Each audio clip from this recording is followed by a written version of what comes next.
Today, Governor Gavin Newsom cast his vote in the recall election, and with just the election just now 4 days away, the top Republican candidates, they are making their final cases on issues including homelessness, housing, and the pandemic. Today, Republican frontrunner Larry Elder and local businessman John Cox, they campaigned right here in San Diego, attempting to give one last boost to their chances of unseating the governor.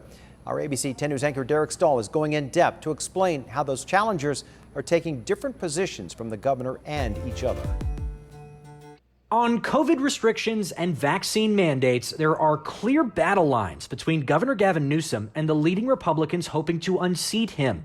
The latest ABC 10 News scientific poll shows the top Republicans are Larry Elder, John Cox, and Kevin Faulconer, and they've all vowed to repeal Newsom's vaccine requirements for state workers and teachers. I'm not at all against vaccines, and I think people in high-risk categories, people who are older, ought to be vaccinated.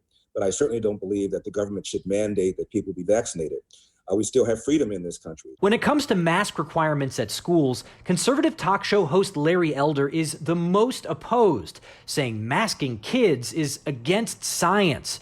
Rancho Santa Fe businessman John Cox says he considers school mask mandates a last resort and prefers parent choice. Former San Diego Mayor Kevin Faulconer says he's open to mask rules at schools if it helps preserve in-person learning. And then there's the question of housing affordability. California's too expensive. I'm going to reduce that. I understand how important it is because right now people are voting with their feet. They're leaving California because they can't afford to raise a family or they can't afford to retire here. Faulconer, Cox, and Elder have all taken aim at the California Environmental Quality Act.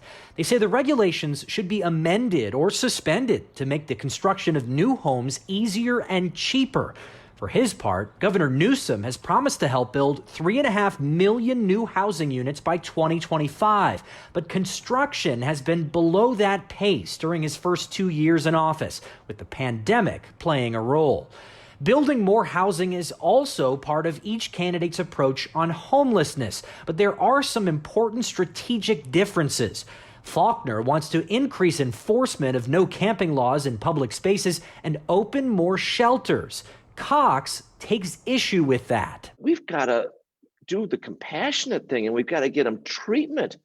Instead, you get people like Gavin Newsom and Kevin Faulconer who just buy hotel rooms, put them in a hotel room and think that they solve the problem.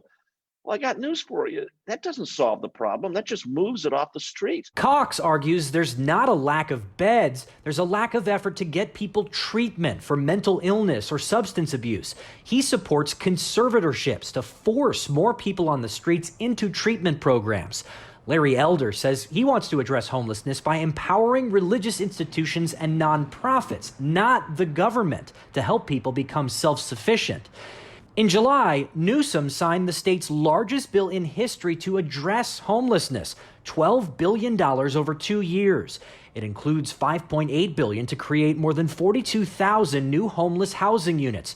There's also more than $1 billion to pick up trash, clean streets and freeways, and address homeless camps. Derek Stahl, ABC 10 News. All right, 4 days away, and ABC 10 News is your source for the special election. We will have live coverage of the recall vote on air online Tuesday night as well. To stay up to date, you can find ABC 10 News on Roku, Fire TV, and Apple TV. You can also watch on your computer or your phone just by downloading the 10 News app or go to 10news.com.